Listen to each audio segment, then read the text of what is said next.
what we're doing, I think, when we think about creativity and when we're trying to find out how do we develop talent, how do we develop innovation, how do we put it together, we find that we're running after things all the time and trying to figure out how much was lost in the meantime.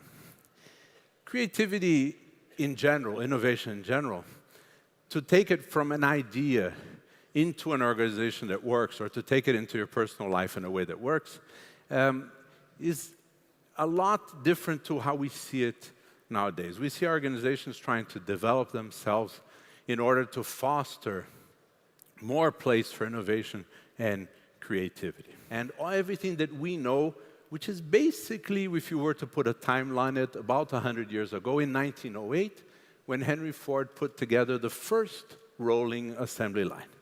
When that first thing happened, everything else that we know was designed that way.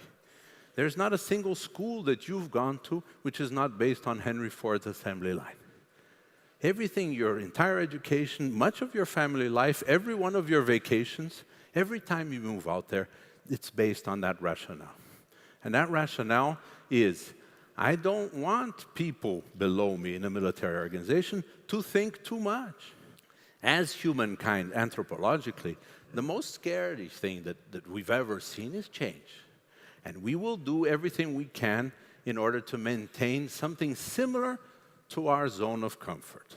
And our comfort zone is necessarily very similar to what life is now.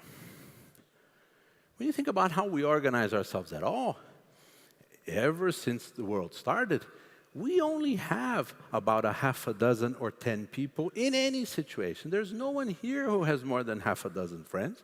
There's no one here who has more than 6 or 7 or 8 people in their family they want to see. They may see, like in our case, my wife Fernanda brings over 65 members at Christmas, but we only want to see them at Christmas.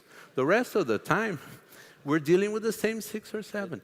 There are different ways, if you start asking yourselves why, there are different ways of doing this. There is the big question of what for, and creativity, innovation, etc., has to be at the service of something which makes your life better in the end. And I hope that with this I leave you with some very basic provocations and some thoughts that I hope in the very end of this will also do something in terms of making your life better as well.